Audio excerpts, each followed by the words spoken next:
When college orientation started, I wrote on my student information form. Parents' occupation, scrap collectors. My classmates all laughed at me. They said I was raised on garbage. Only one classmate, whose background seemed similar to mine, said, "My dad's a miner." We felt an instant kinship, bonding over our shared circumstances and becoming the best of friends. We went to class together and worked part-time jobs together. We'd hang out by the school gate, getting cheap ice cream and dollar menu meals from McDonald's. He cupped my face in his hands and said earnestly, "Anna, don't worry.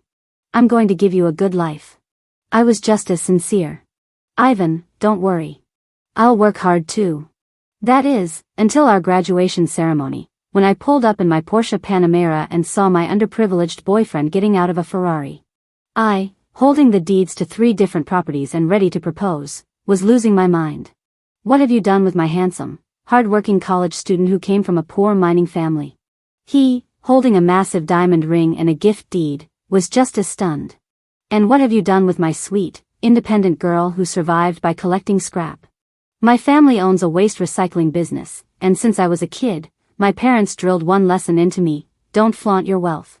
So at the freshman orientation, I confidently wrote down my parents' occupation.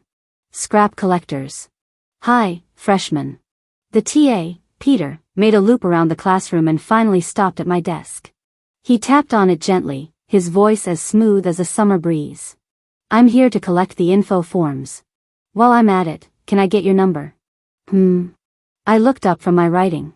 What was that? "Get your number, your mom is a scrap collector?" He glanced at the fresh ink on my form, and the summer breeze turned into a squawk. "And your dad is unemployed?" "Yeah, what about it?" "Nothing." Peter's mouth formed a perfect O, his lips twitching. "Excuse me, TA?" I called to him. "You said you wanted to get what?" "I didn't hear you clearly." Nothing at all." Peter quickly shoved his phone into his pocket, pushing it deep inside. "I was just checking a message, hey, Anna, if there's nothing else, I'll be going now." With that, he bolted, even running into the corner of a desk in his haste. As he was wincing in pain, I spoke up. "Hey, wait a second." From 3 rows away, Peter looked at me warily. "What is it? Are you going to finish that water bottle on the podium?" "No." "Can I have it?" Take it. He looked at his empty bottle, then back at me, and, as if making some great resolution, turned and limped away. Wow, even a guy with a limp can run pretty fast sometimes. I clapped my hands, ignoring the shocked and disgusted looks from everyone, and hopped onto the podium. Anyone else finished with their bottles? By the time the orientation was over, I had collected more than half the empty bottles in the class. I pretended not to see the looks of pity and disbelief on my classmates' faces. Making money is nothing to be ashamed of. But I didn't expect a handsome, 6 feet 2 inches guy to walk over to me. "Hi, need a hand?" At that moment, I had just stomped the last plastic bottle flat. I paused, hearing his words. "Huh? Are you talking to me?" "Yeah. I was just wondering if you wanted this one." He shyly handed me a water bottle. I looked at his handsome, boyish face, then at the bottle in his hand, and nodded quickly. Yes, of course. Thanks. Got any more?" I decided to be shameless. "The more, the better." "Wait here a minute." The handsome guy ran off and returned a short while later with a whole bag of empty bottles. He gave me all the bottles from his entire dorm room. I hauled the full sack to the school gate and traded it with an old lady who buys scrap for a cool 12. I was incredibly touched. "Wow, you're such a good person." The handsome guy scratched his head. "We're in the same class. I was sitting behind you during the meeting." I was too busy playing poor to notice. To thank him, I quickly tried to make it up to him by buying him an ice cream cone from the cheap shop on the corner. It was a big serving, and most importantly, it was cheap. We sat under a tree, each with a cone, enjoying our treat. "Hey, can I get your number?" the guy asked after a moment's hesitation. This time, it was my turn to be stunned. Was he hitting on me or just being friendly? Seeing my silence, the guy scratched his head again, looking at me nervously and shyly. "My name is Ivan." "Ivan? The one with student ID 001? The top student?" My eyes lit up. I looked at him, then at the 30-cent ice cream in my hand, and asked, So you don't mind what my family does for a living? After all, even with regular friends, some people look down on you if you don't have money. I don't mind. To my surprise, he seemed relieved to hear this and said seriously, actually, my family's not well off either. My dad's a miner. He took out his phone to show me a picture. A miner? I saw a dark mine shaft and immediately pictured a coal miner heading underground. I sighed sympathetically. Your family must have it rough, too. As I said this, I felt a wave of relief, like I'd found an ally. Finally, I wouldn't have to listen to those other classmates asking me with that incredulous, pitying tone. It must have been really hard for you. Sure, collecting scrap is tough work, but it makes money. It's how my parents earned their first big break, which led to them opening a company, then branch factories, and eventually getting into real estate, putting them on the path to wealth. Now, their waste recycling company has 9 branches and pulls in over $1 million in profit annually. And they often taught me, if you want to make money, you have to be proactive. That first pot of gold is the hardest to get. I took that to heart, so I decided to follow in their footsteps. Starting with collecting scrap. Of course, it's always a little harder for a rich kid starting a business. Right now, besides collecting scrap, I also have to manage some of our family's rental properties. I'm working 2 jobs at a young age, and I still have to deal with shady agents and scammers. Making money really isn't easy. After that first day, my family's poverty was common knowledge.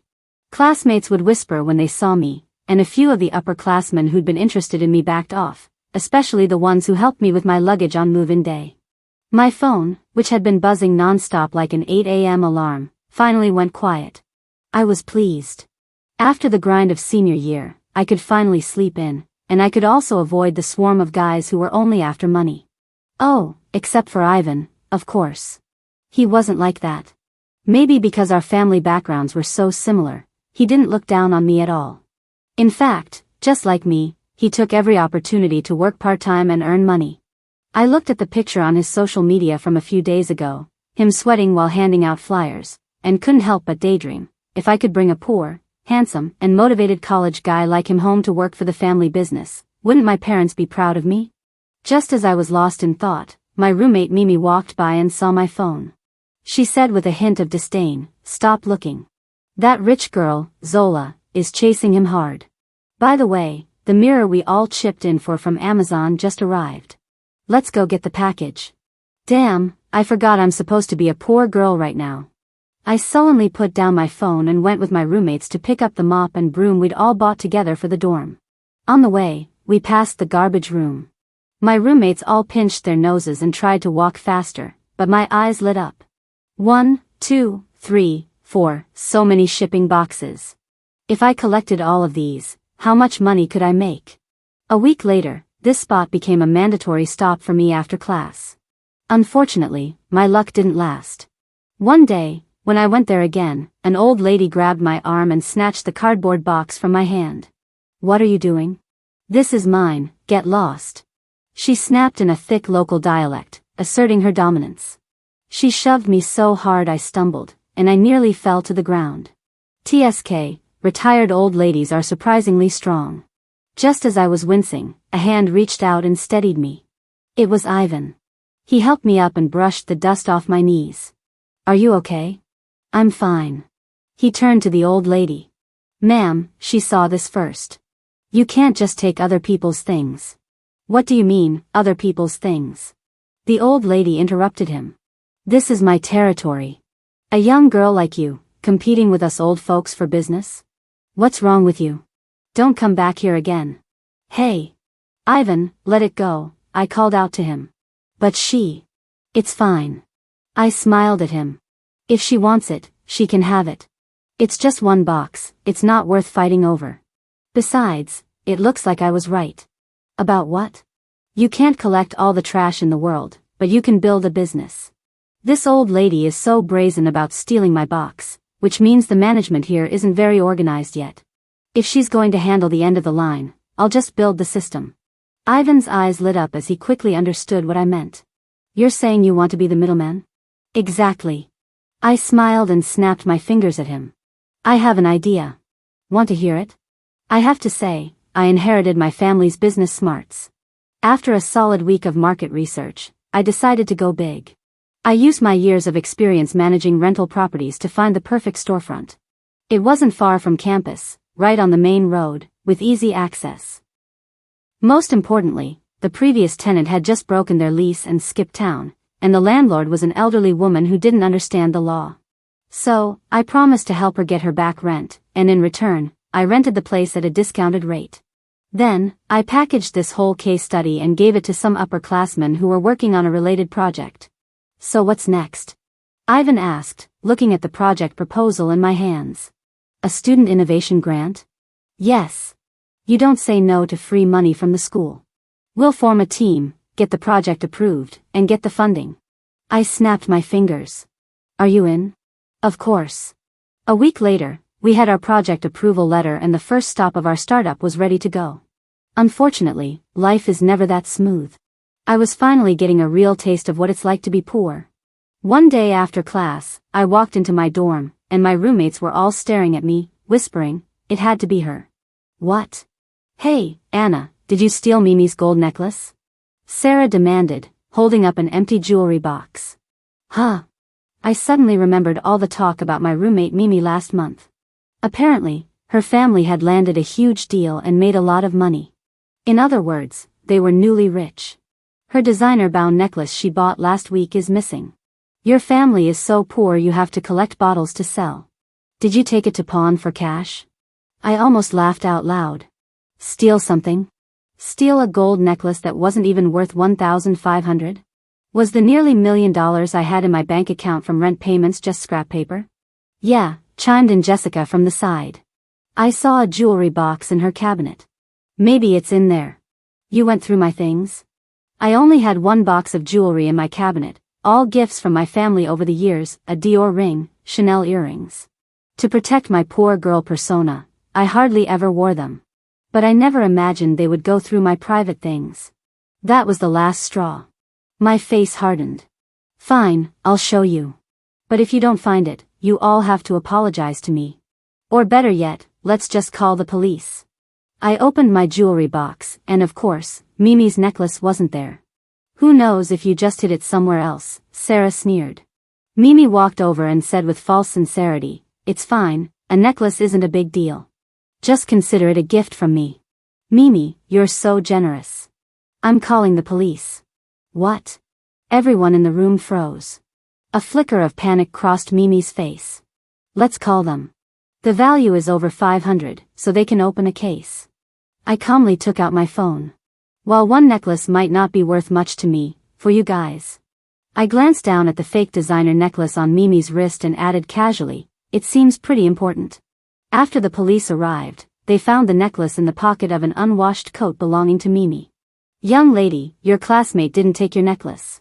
Remember to apologize to her, the officer said sternly. After the police lecture, Mimi grits her teeth and sent me $50.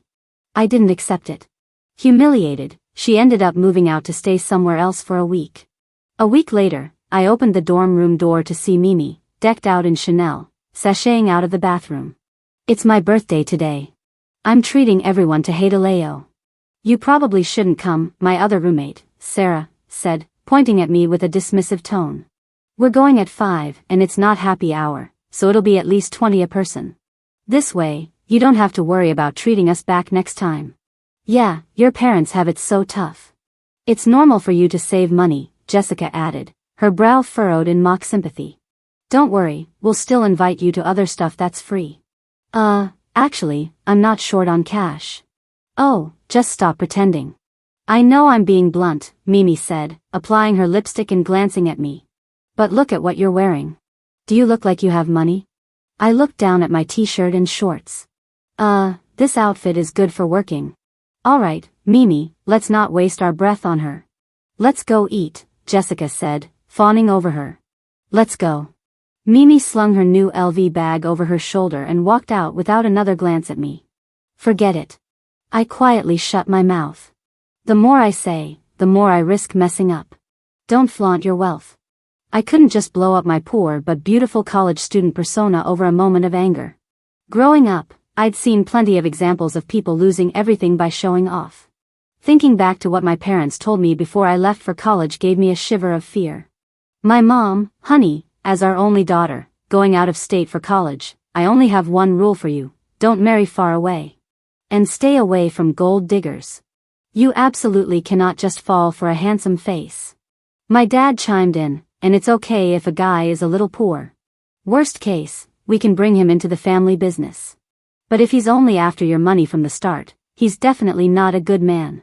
My mom continued, you see? Look at what happened to your aunt. She fell for that handsome hairdresser, and less than a year after they got married, he cheated on her, ran off with $700,000 of her money, went on a bender, and got scammed out of another $300,000. $300,000. How much scrap would you have to sell to make that much? Thinking about it made me sigh. Forget it. No fancy hot pot for me. I'll just get some sushi. That's what I said, but then I sent a crying emoji to my best friend, Hannah. I'm starving. She replied instantly, Anna, what's wrong? Did something happen? Damn it. I sent it to Ivan. It's because he'd been texting me so much lately. His name was right under Hannah's in my chat list. I quickly tried to unsend the message, but a series of voice messages popped up from him. What happened? What do you want to eat? Nothing, just a small thing, I replied hastily. It's nothing. But then he called me directly. I'm already downstairs at your dorm. Want to get some food? No, you don't have to. I glanced down from my window. There was Ivan, one hand on his bike, his long leg swung over the frame. The words of refusal died on my lips. I swallowed hard, and like I was under a spell, I went downstairs. When he saw me, a brilliant smile spread across his face. He held up a bag and waved. Anna, over here. He handed me a cup of bubble tea.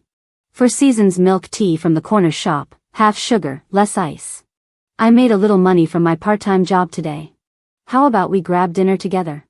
Oh, I couldn't let you. Hop on.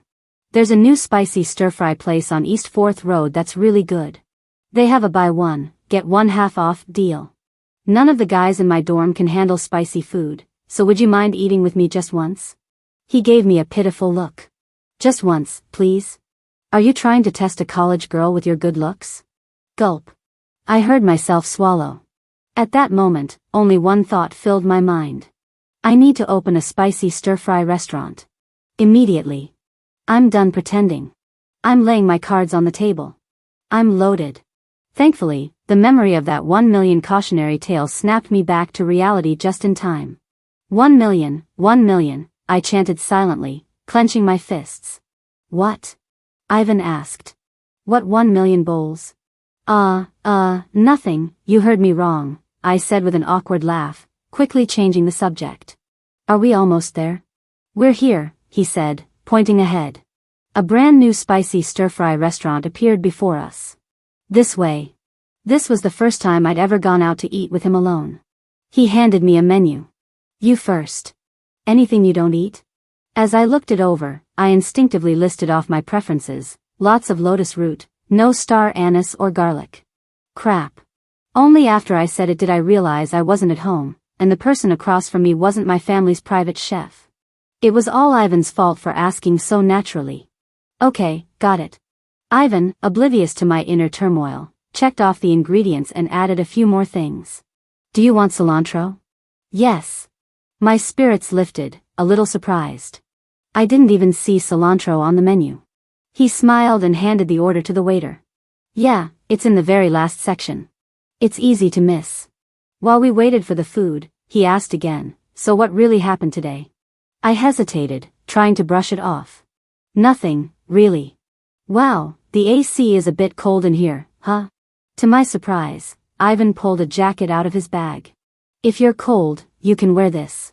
It's new, I haven't worn it. Huh? A mom friend? I was stunned. Who brings an extra jacket just for dinner? He's so prepared. Your friend told me you get cold easily, so I brought one just in case. He smiled. If you're still cold, I can ask them to turn the AC up. No, it's fine. I felt a little embarrassed. Young Moss, you too, your food is ready. The waiter came over with a beaming smile and placed our dish on the table. That was fast. I said, surprised. I glanced around and saw a table of customers who had arrived before us, staring at our food with mournful expressions. Ahem, I made a reservation earlier, so the food came out quicker, Ivan explained. He passed me a pair of freshly cleaned chopsticks. Here, give it a try. Spicy stir-fry places take reservations now. The noodles here are really good. Why don't you try them first? The aroma of the food tickled my appetite, and I immediately forgot my earlier suspicions. I picked up a piece and put it in my mouth. Ooh, hot, so good. My eyes lit up. This place made incredibly authentic spicy stir-fry. It was a godsend for a spice lover like me. God knows how hard it is for someone from my region, where spicy food isn't common, to find a decent spicy restaurant. Is it good? I nodded vigorously. You should eat too. Okay, I will. I don't know if it was my imagination, but Ivan seemed to force that last word out. I saw him take one bite and his lips immediately turned red. I couldn't help but chuckle. You like spicy food? You don't look like you can handle it. I can't really handle it, but I like it. Seeing the tears welling up in his eyes from the spice, I couldn't hold back my laughter, and the dark cloud over my mood completely vanished. Actually, I had a little argument with my roommates. As the steam rose from the hot pot, I found myself telling him everything that had happened earlier. When I finished, I added, it's really no big deal. It was just a small thing. He didn't say anything, just reached over and scooped the freshly cooked quail eggs into my bowl. I understand. I looked at his slightly stern expression and couldn't help but smile. Hey, I'm not mad anymore, so don't you worry your little head, Mama Ivan. What did you call me? Ivan's eyes widened as if he'd been struck by lightning. Mama? Oops, I said the quiet part out loud. I quickly piled a big helping of noodles and meat onto his plate. Nothing, you heard me wrong. Eat. From then on, I completely let loose. I discovered that Ivan and I had so much in common. From small things like our taste in food to big things like our values and outlook on life, we were almost identical. And most importantly, I was obsessed with money, and he treated making money like his soulmate. How can someone be so perfect? I wriggled around on my bed like a worm, staring at our long chat history. I can't take it anymore, I want to be in a relationship. My mind started to run wild with fantasies. If we actually started dating, it would be so great to bring him into the family business. Poor, handsome, and smart. Goodbye Mom, I'm falling in love tonight. No, a girl has to have some self-respect. I have to play it cool, make him work for it a little. I managed to rein in my crazy thoughts. The next second, a message from Ivan popped up. Want to go out for dinner tonight? Address, rooftop of the 5 Elements Garden Hotel, Sea City. My eyes went wide, and I almost threw my phone. Damn! Did this guy secretly strike it rich? Why are we suddenly going somewhere so fancy? Me, did you win the lottery? Why are we eating somewhere so expensive? You'll see when you get here. After much hesitation, I went. As I nervously walked into the restaurant, click, the lights went out. To my astonishment, amidst a room full of roses and candles, Ivan walked towards me holding a bouquet of flowers. Anna, be with me. I'll work hard, make lots of money, and give you the best life. Reddit question. What do you do when your broke crush suddenly spends a fortune to confess his love for you in front of a whole restaurant? Answer. Thanks for asking. I'm there right now, but my brain has checked out for a bit. So did you say yes? Hannah shrieked over the phone. Say yes. Say yes. Marry him. I did say yes. But my brain is still gone. I'm so embarrassed. This guy's confession was practically a marriage proposal. He actually booked the entire restaurant. No, I'm still a little worried. I sent my new boyfriend my first text of the night. Babe, you didn't take out a shady loan, did you? He replied with a string of ellipses, followed by a screenshot of a bank transfer. I looked closer and saw it was the prize money for a software patent he developed in his computer science minor. A full 15,000. Oh, good. I breathed a sigh of relief and happily went to sleep. Reddit question. What do you do when your broke crush suddenly spends a fortune to confess his love for you in front of a whole restaurant? Update. We're together now, and we have more money. Also, my broke boyfriend isn't so broke anymore, thanks to his brain. Hee hee. Dating is awesome. Dating a genius is even better. I don't have to worry about anything from meals to homework. My luck has been great, too. The revenue from my recycling business shot up like a rocket, and our innovation project got approved without a hitch. My boyfriend is my good luck charm. So I decided to press my advantage. I excitedly ran to the basketball court to find him. Ivan, are you interested in a project with a six-figure potential? I grinned. Our school-level project was approved, and our advisor said we can aim higher, maybe for a national tech competition. Okay, Ivan said, handing me a wet wipe. I wiped the sweat from my face and continued. I want to strike while the iron is hot and build a campus-wide system for recycling and second-hand goods. It'll include scrap collection, a platform for students to sell used items, a graduation auction for leftover stuff, basically combining green initiatives with economic benefits. I'm still brainstorming the details. You're good with computers, right? How about building an app?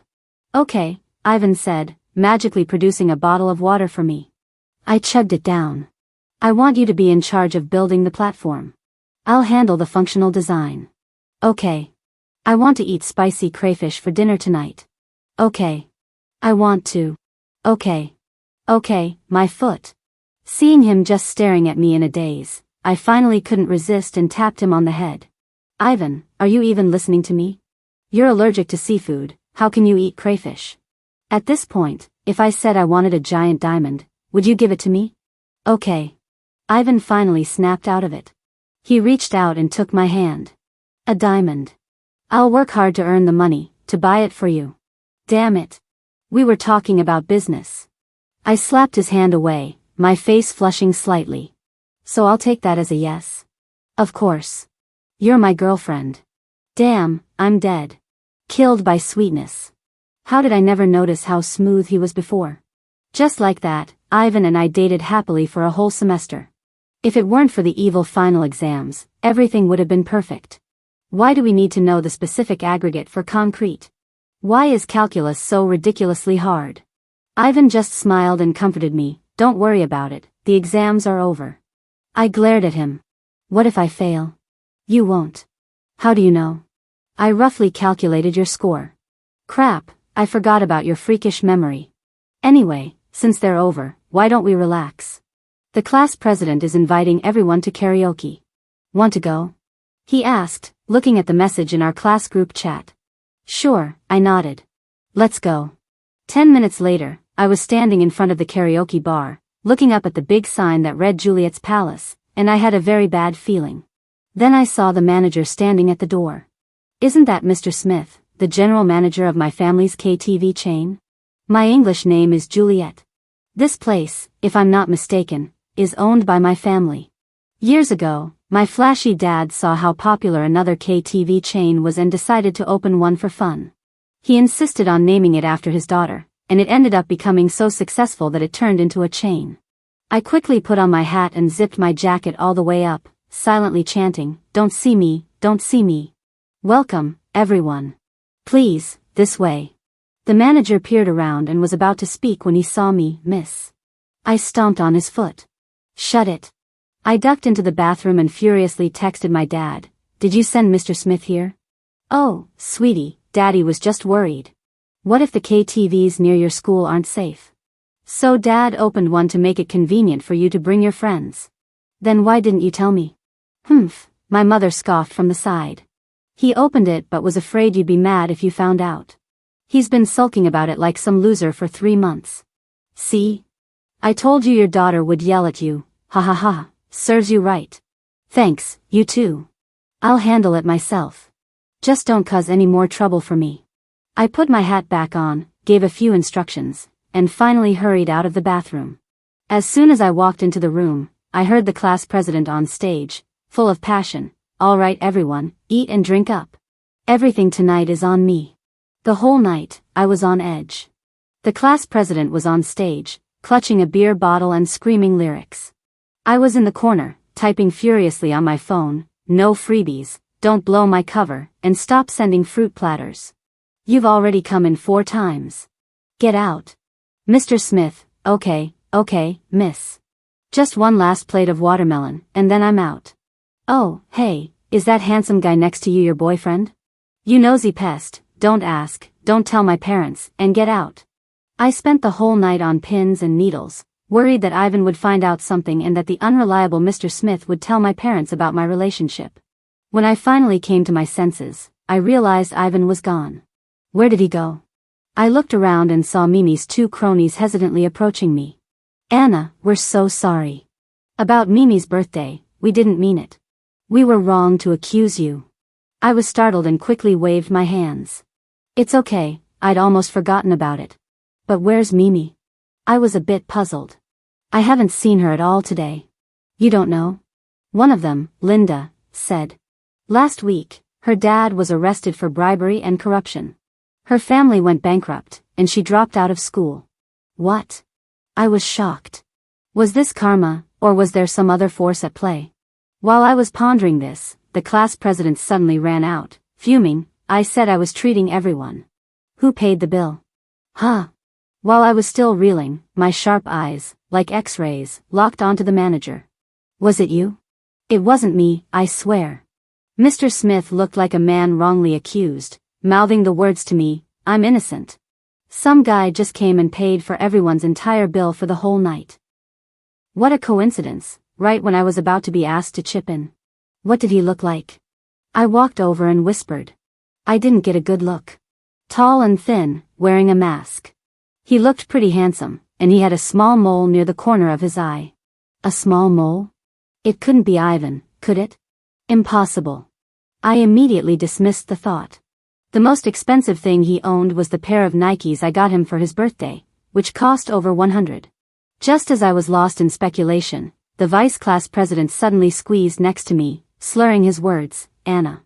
I jumped. What is it? His eyes darted around, and seeing that Ivan wasn't there, he suddenly grabbed my hand. Stop collecting that stupid scrap. Be with me, what do you say? I was horrified and yanked my hand back. What the hell, you moron, what are you doing? I like you. I'll give you this much a month, he said, holding up 3 fingers. Forget about Ivan. Stick with me, and I'll make sure you're taken care of. 3,000? Before I could ask, he laughed to himself. 500 a month. Isn't that a lot better than collecting that useless scrap? I almost threw up. You've got to be kidding me. Take a good look at yourself.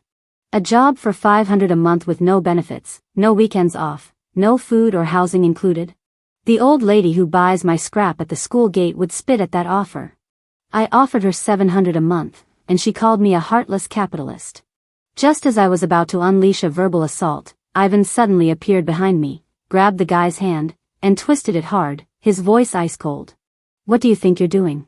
The guy, Kevin, let out a pained yelp, attracting the attention of the other students. Ow, ow, ow, let go. Apologize. Ivan didn't let go. Instead, he twisted his arm further and was about to punch him. Apologize to Anna. I'm sorry, I drank too much. Under the threat of force, Kevin sobered up instantly. I was wrong. Don't hit me. Ivan. I shouted. Stop. He froze, looking at me in disbelief. But it's not worth it to hit someone like him. I looked at Kevin coldly. I have a boyfriend, and I've already called the police. Coming out of the police station, I noticed Ivan seemed a bit down. He couldn't hold his liquor and was more talkative than usual. Why? Are you asking why I stopped you from hitting him? You're too nice. People will take advantage of you. He looked at me, his eyes filled with deep concern. Why don't you come home with me? I'll get you bodyguards. What on earth are you talking about? I laughed. Don't worry, I'm not nice, I just don't think it's necessary. They're just my classmates for 4 years.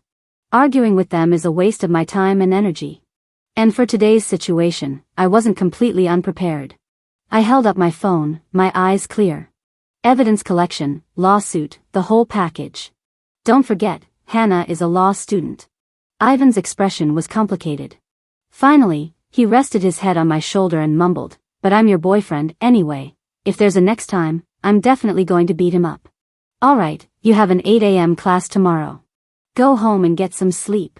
For the 365th time, I marveled at how bad this guy was with alcohol. Luckily, unpleasant moments are always fleeting. A month later, our tech project was officially approved. Yes. Yes. Yes. Hearing the news, I was so excited I stomped my feet on the ground. Dinner. As team leader, I'm treating you all to Hadaleo. Our whole project group erupted in cheers. In the restaurant, I waved my hand grandly, opened a bottle of champagne for the first time, and said in a dramatic, TV show-like voice, "Drink up. Tonight, no one goes home sober." Ivan watched me with a gentle smile, drinking cup after cup with me. Soon, his face turned bright red. This guy's tolerance for alcohol was as bad as ever. Hee, record it all. While he wasn't looking, I recorded his drunken state. After a few rounds of drinks, someone suggested playing Truth or Dare. When it was Ivan's turn, someone asked, "Ivan, when are you planning to marry Anna?" A chorus of hoots and hollers rose from the crowd. He shook his head, took my hand in the middle of the crowd, and said seriously, "After graduation. I'm going to marry her and take her home. Anna, are you ready? Come on, time for pictures." Time flies so fast. Ivan and I have been dating for almost 4 years. I don't know if it's because Ivan and I are just meant to be. The class president who harassed me was reported for misconduct and lost his grad school recommendation.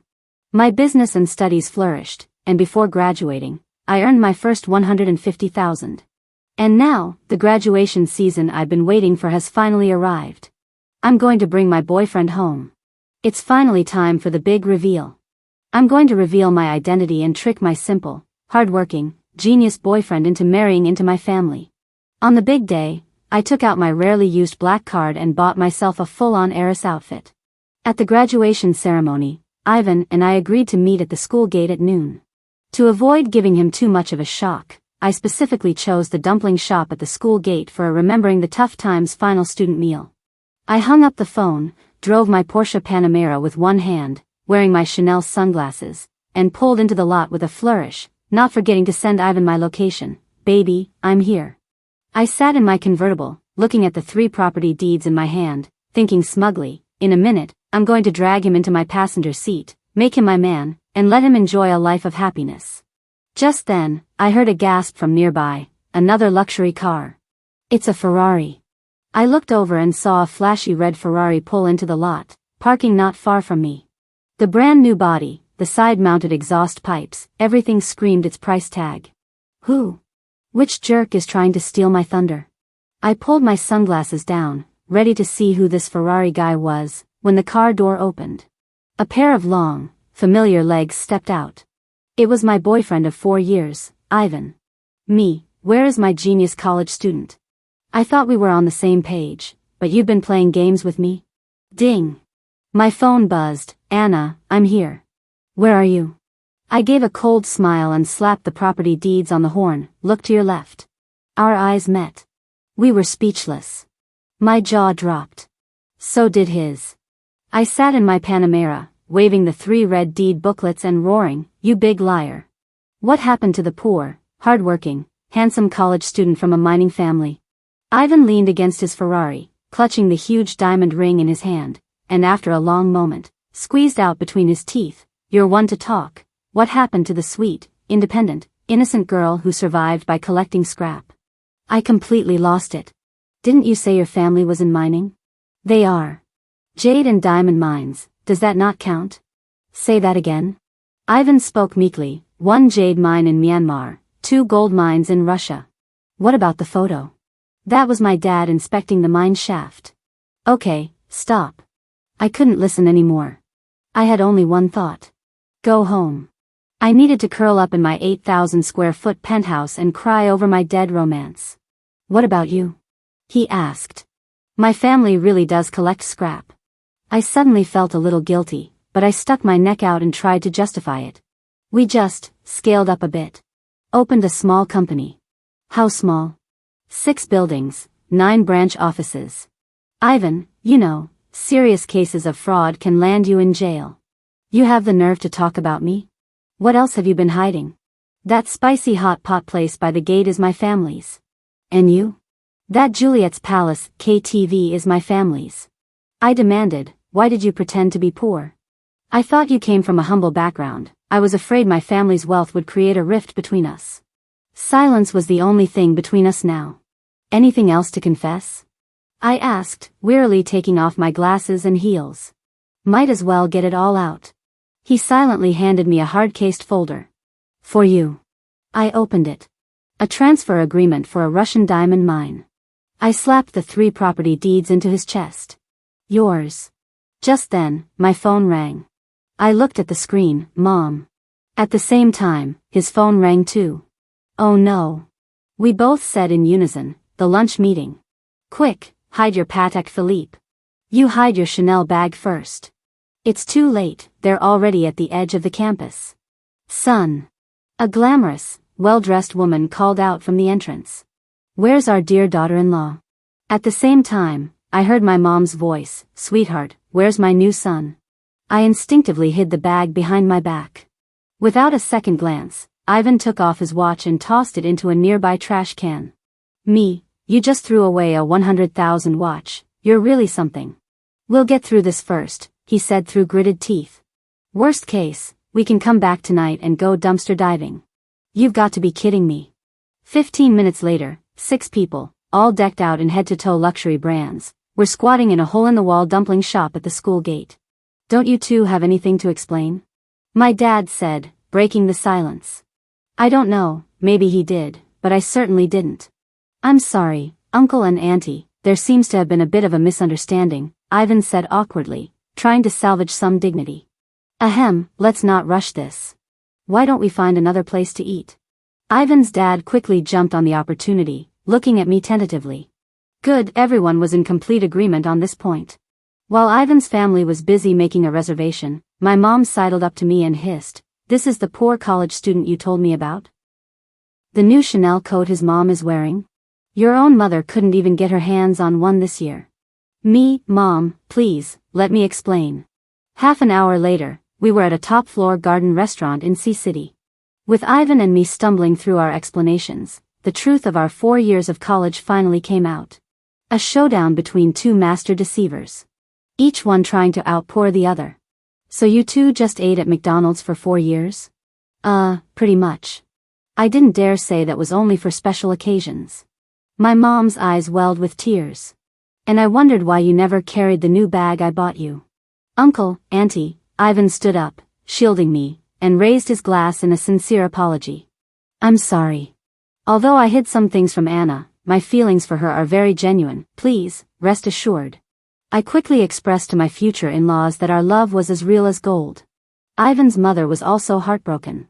All those properties I wanted to give you, what a waste that would have been. All right, honey, it's been 4 years. Are they really going to break up over something like this? My dad suddenly interjected. Of course not. We both said in unison. At that, all the adults at the table laughed. Let the kids handle their own affairs, Ivan's parents said, shoving another gift agreement into my hands before making a quick escape. My parents saw this, quickly pulled out an extra-large red booklet, shoved it into Ivan's hands, and also ran off. Leaving the two of us staring at each other. What is this? I opened mine and was nearly blinded by the words on the agreement, transfer of 10% shares of XX publicly traded company.